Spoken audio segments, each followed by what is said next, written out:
can take another look at urban legends. This book is Too Good to Be True. The Colossal Book of Urban Legends by Jan Harold Brunvand. We happen to have multiple books of his on urban legends in our home. Just one of over 200 urban legends that will keep you laughing and wondering whether that story you heard about a friend of a friend was really true. And that's kind of the premise behind urban legends, isn't it? We've all heard those tales about somebody having something crazy happen to them or some horrible incident. So the last video, we covered several from the very front of the book. And so today I thought we would go beyond that towards some of them in the back of the book. And I thought we could read a little bit again about what exactly is an urban legend for those who didn't see the last video, so we can familiarize you with the term. Urban legends, or ULs in this book, are true stories that are too good to be true.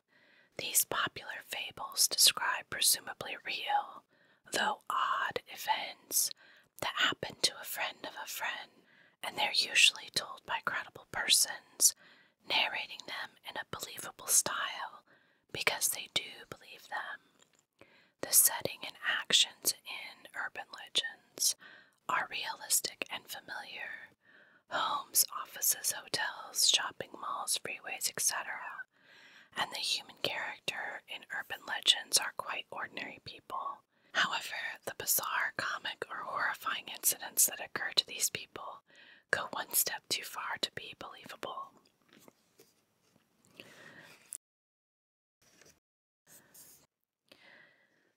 So I've marked off a few items that I thought we could check out. This is in the criminal mind section, and I thought we would cover this story that we're going to see here in a minute. This little picture of a man with a colander on his head and wires attached to a Xerox machine, and there's papers coming out saying he's lying. There's a police officer back here laughing. So we'll find out what that story entails.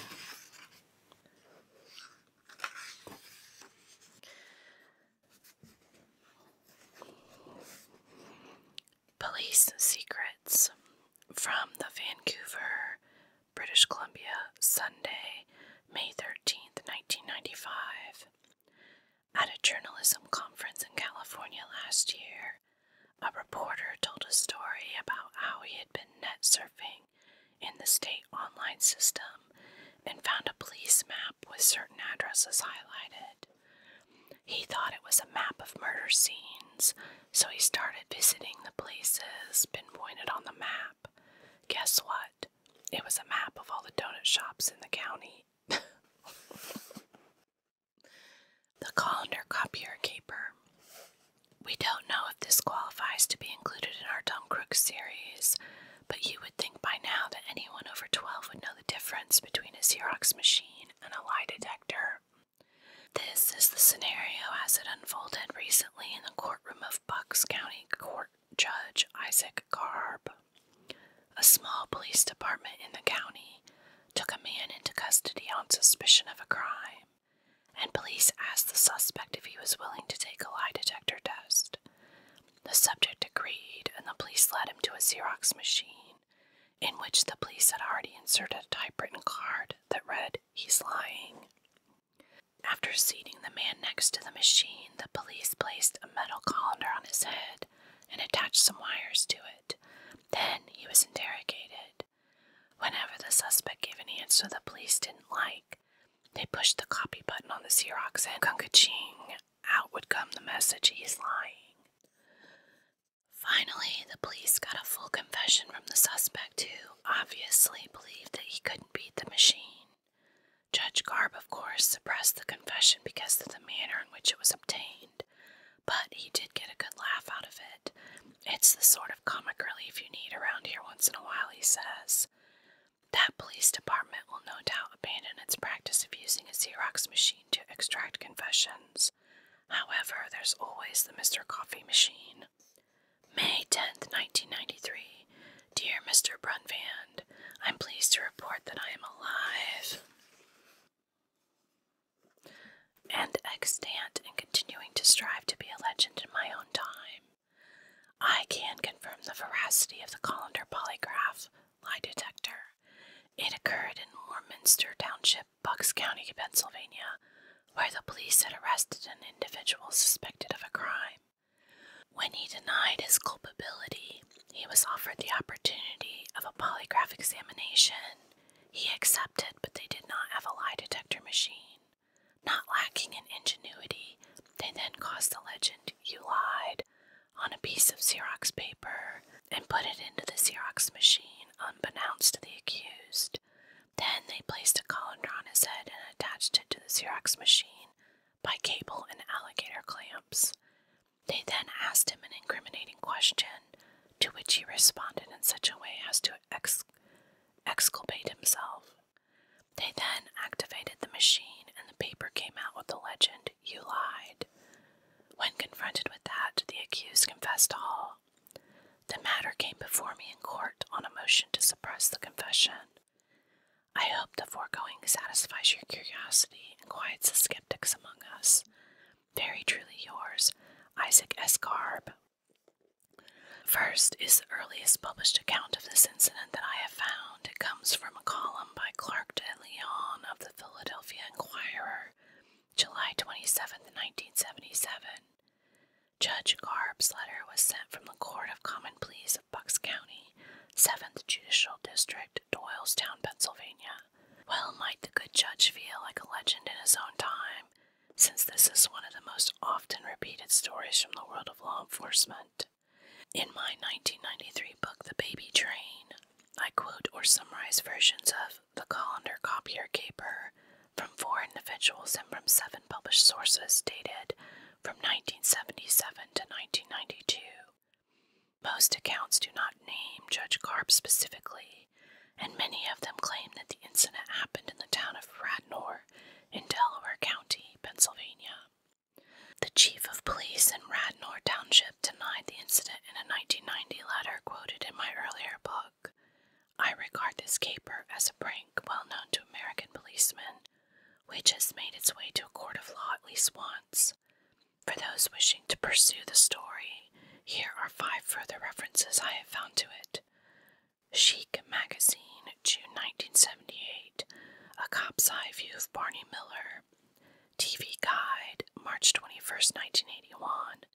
Glimpse, a brief look at the things for members of the International Society for General Semantics, number 38, 1986. Paul Levine, Night Vision, 1992, and Michigan Law Review, March 1995, page 857, number 59. In his 1983 book, Says Who, Says Me, Mike Rocchio reprinted a column of 1978 in which he described a bowl-like gadget they had taken off a lamp used by police in Chicago as part of a faked electrocution of a disorderly prisoner. That's horrible.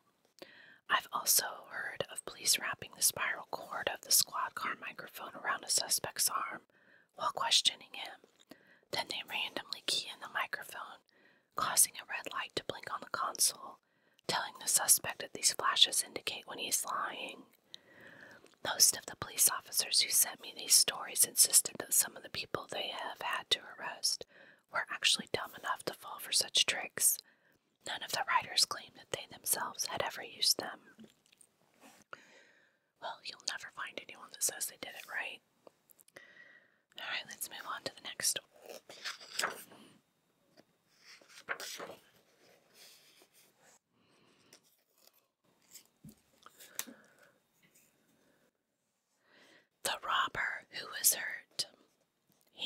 is a story that I haven't seen in print anywhere. It always is set in new housing estates. During the day when her husband is at work, a housewife is boiling some milk for coffee when she sees a hand coming through the open window in the hall, about to unlock the door from inside. She snatches the pan of boiling milk, runs up the hall, and pours it over the intruding hand.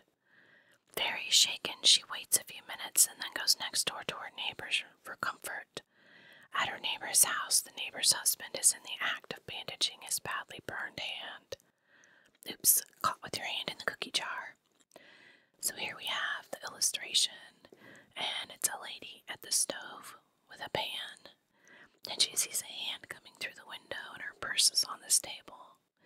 She runs over and angrily pours hot milk on the hand.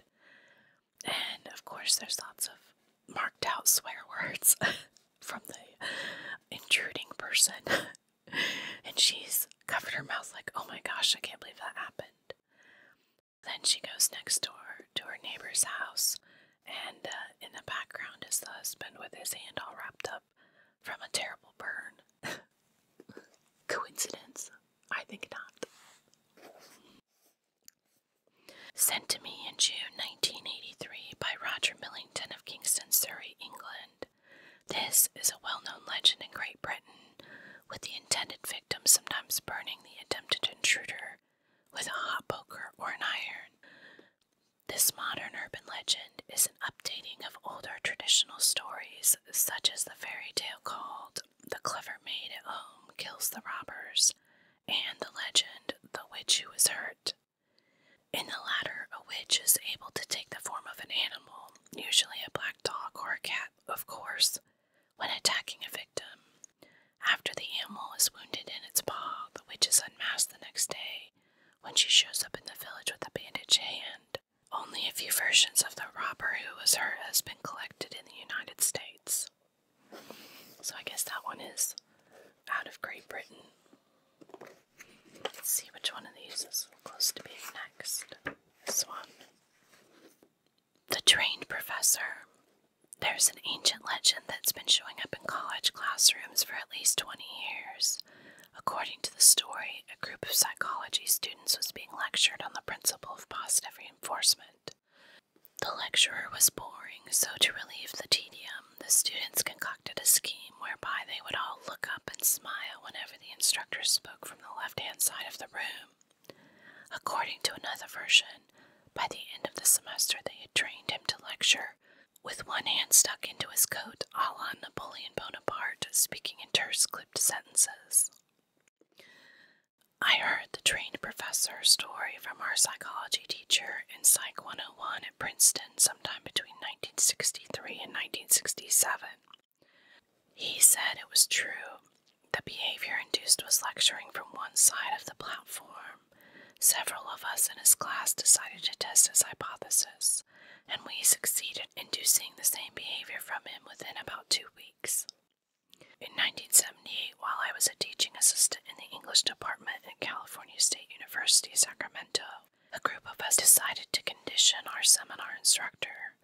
We used rapt attention as a reward when he stood in the most remote and darkest corner of the classroom to lecture. It wasn't long before he headed to the spot to begin each class. I know that our idea was not original, but I've forgotten where it came from or who first suggested it. The author says, the first report is from Jeffrey Swain of San Diego, California, writing in 1988. The second came from James C. Thompson, librarian at the University of California, Riverside, in 1989.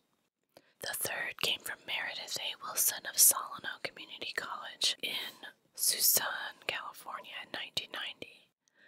Although I quoted these examples of the Trained Professor from California sources, the story and the prank itself are well known all across the United States and in Great Britain, if not beyond.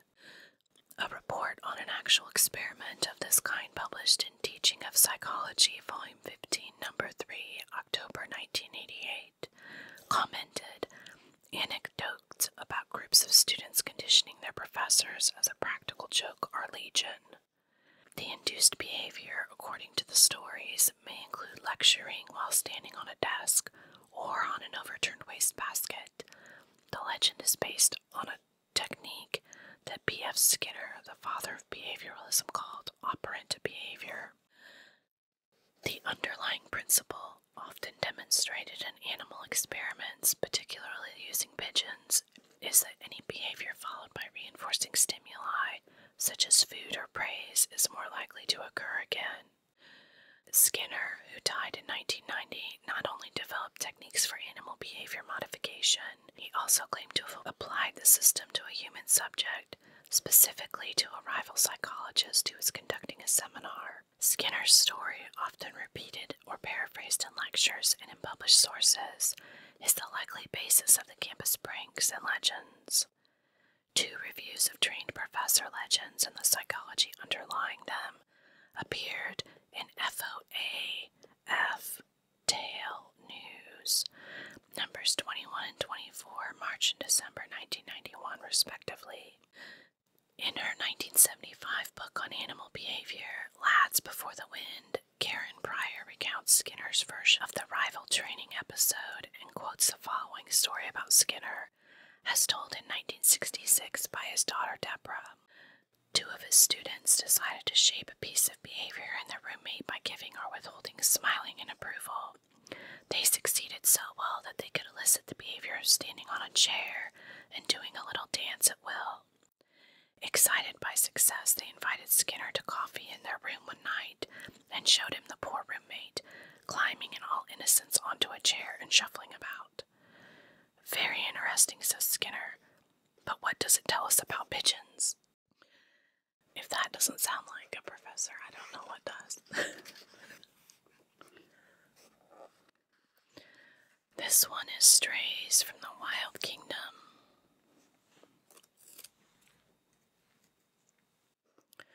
The Flying Cow. Moscow, April 30th, 1997, Reuters. A tale of Russian cows falling from the sky onto a fishing boat in the Pacific has been keeping German diplomats on their toes.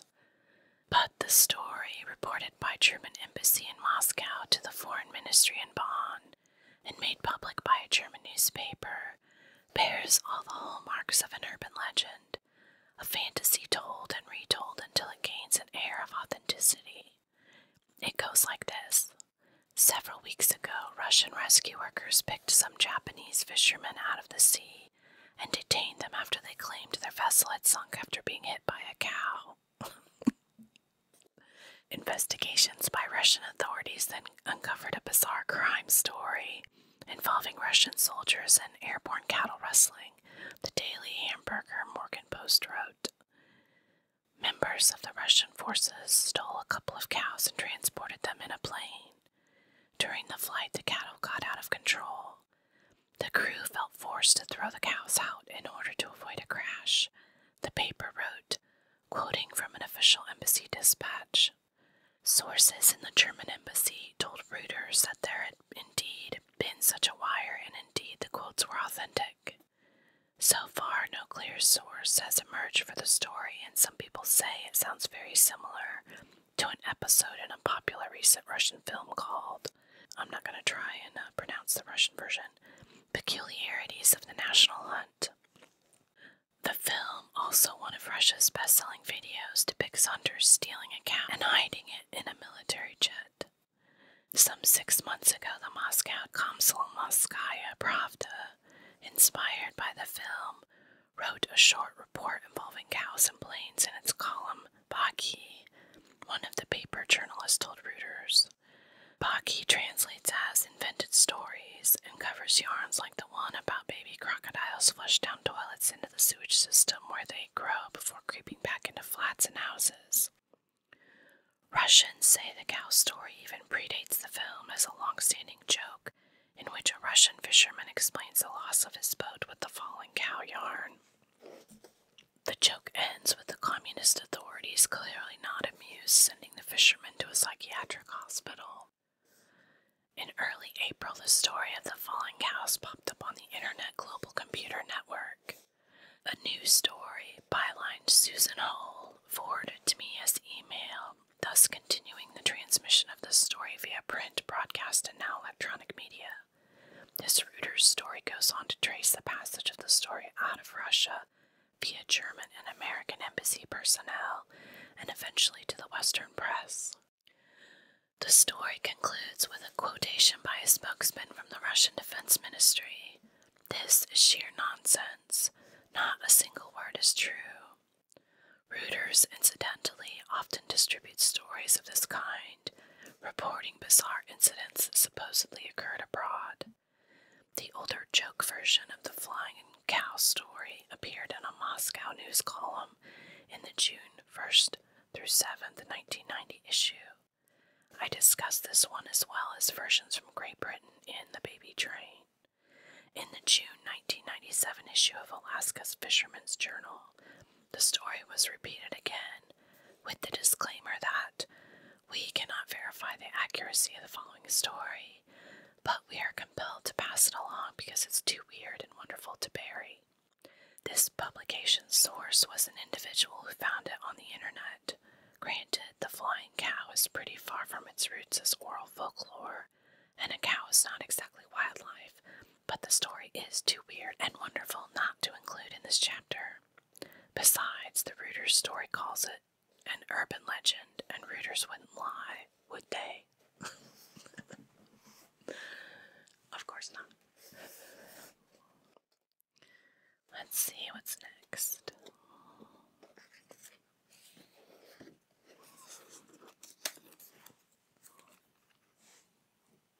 Stuck on the toilet.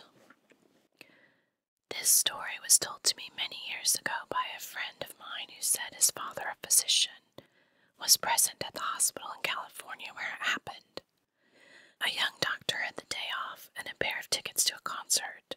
He pottered around the house, did some chores, then picked up a babysitter and took his wife out for the evening.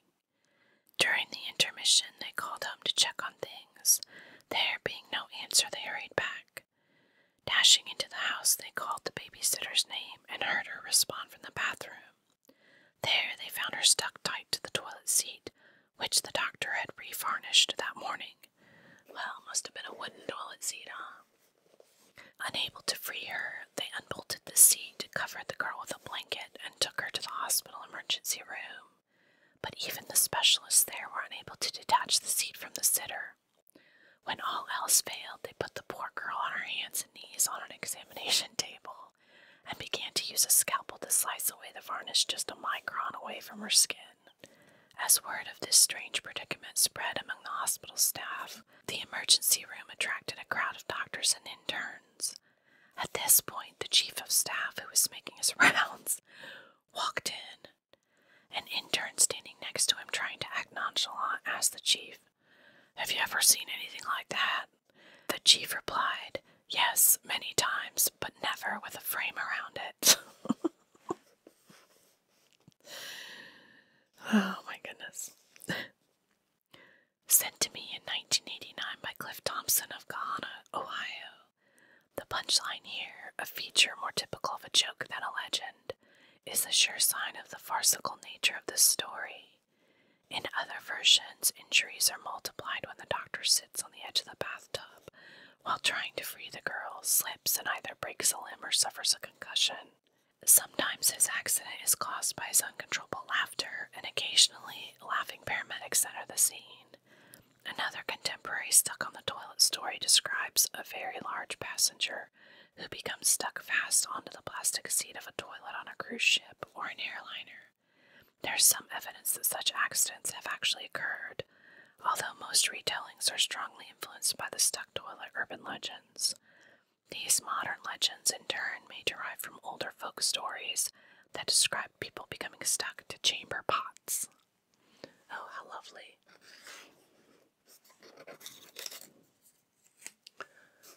Oh, yes, a good one.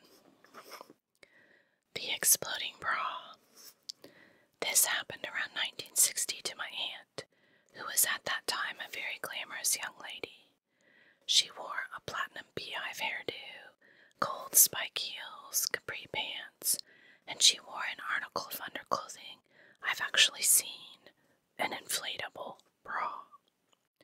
This was briefly popular in the early 60s and consisted of a plastic falsie which was blown up with a straw to the desired fullness and inserted into a special bra. The story goes that my aunt and her husband were in an airplane when the decompression effect resulted in her bra expanding alarmingly. She raced for the restroom. In some versions, she made it in time, but in others, she was in the middle of the aisle when her frontage loudly exploded. I showed your story of the inflatable bra exploding to a colleague who mentioned hearing similar stories 25 years ago in western Colorado when he was in high school. The stories he heard were about girls wearing inflatable bras to the prom and having their dates pin a corsage on and the bras popping and or deflating. I'm going to guess that trend didn't last very long. Eve Golden of Secaucus, New Jersey, sent me the first story in 1989 after I published a column on the topic. I received the second version from my friend Dan Lester, then living in Durango, Colorado. Gerald Walker, in his 1975 book, The Flying Circus of Physics, includes an even more slapstick version of the story. He reprints an undated Associated Press report of an airline stewardess whose inflatable bra expands to about size 46, whereupon the stewardess uses a passenger's hatpin to pierce the bra, leading a man of foreign descent on board to grapple with her, intending to prevent the stewardess from injuring herself. More recently, I've heard of breast implants rather than inflatable bras supposedly expanding when cabin pressure in an airliner changes suddenly. Well, that would be a surprise, wouldn't it? Alright, let's go check out the next one.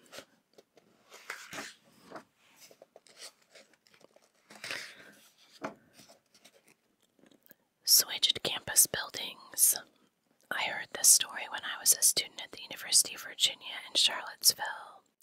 It involves the University Chapel there, a small, squat, gray stone building, which contrasts with the general red brick Georgian classic design of virtually every other building on the central grounds. The story goes that the architect of the chapel was also the architect of the chapel at Cornell University in New York. Somehow his designs for these chapels were switched, so that Cornell received a red brick Georgian chapel, while Virginia received its current chapel. I've never been able to ask anyone who's been to Cornell whether they have such a chapel or not. Dear Professor Folklore, I graduated from California State Polytechnic University, Pomona in 1978. I heard a story about the architect who designed the red brick dorm building had earlier designed prisons. I quoted a variation of the chapel story with a switch between Virginia and Notre Dame in The Baby Train. The above version was sent to me in 1989 by Daniel M. Covino of Rye Brook, New York. Numerous stories circulate on other campuses alleging that building plans were switched between institutions, usually those with radically different architectural styles, or those in distant parts of the country that have completely opposite climates. The prison-like nature of so many college living units prompts stories such as the second example above, which I quote from a postcard sent in 1995 by Richard T. Wiley of Torrance, California. Another common campus architecture legend follows. And I have actually heard this one, and so has my husband. Sinking libraries. When I was an undergraduate at Northwestern University from 1977 to 1981, there was a story circulating on campus that the university library was gradually sinking. The building had been constructed on a section of campus known as the Lakeville, which, as its name implies, was at one time under the waters of Lake Michigan. As I remember it, the architects had neglected to include the weight of the books when making their necessary calculations. As a result, the library was sinking by 1/4 of an inch each year. For all I know, this may actually be true. I think we would have heard about it by now if it was. When I was a freshman in the early 80s at the University of Pittsburgh, I heard about the sliding engineering building. It seems that the engineers, when designing the foundations for this large building, had neglected to take into account some instability of the soil upon which it was built. This, coupled with the building's location at the top of a sloping street, resulted in a tendency for it to slide down the hill. The only way to prevent it from sliding was to keep the building light enough, and the only way to accomplish this was to limit the amount of lab equipment in the basement labs. So it was only the judicious restraint of the experimenting professors that kept the building from sliding down to rest against the resident halls at the bottom of the slope, and then from sliding on through an elementary school immediate below them. That's funny. Northwestern University seems to have the most famous sinking library in the United States, judging from all the letters and articles I've received about it. Jenny Klein of Maynard, Massachusetts, sent me the above example in 1990. Another notorious sinking library is at Syracuse University. Essentially the same legend, sometimes without a mention of unstable subsoil, is told on many American college and university campuses, possibly encouraged by the students noting the shelves of the library are never completely full. Some books are always checked out. The sliding building story from Pittsburgh came to me from John F. Myers of Charleston, South Carolina, in 1993. Off campus, there are similar legends about new buildings, either leaning off vertical or steadily sinking into the ground. The most common sinking buildings seem to be new shopping malls. Well, there we go. Another dive into urban legends. So I hope you enjoyed those little folk tales of the modern times, although in this case a little bit older, not quite as modern. But I'll have to look around and see if I can find a more modern urban legend book. I don't know if Jan Brunvand is still putting them out there at his age or not, but I'll have to see what I can find if there's anything newer containing information. Let me know if you would like to see any more urban legend articles read to you. I find them fascinating and entertaining. Also, like and subscribe. I tend to look at new subscribing with certain books, and then I might tend to cover those types of books more often. So, vote for your favorite type of books by liking and subscribing. As always,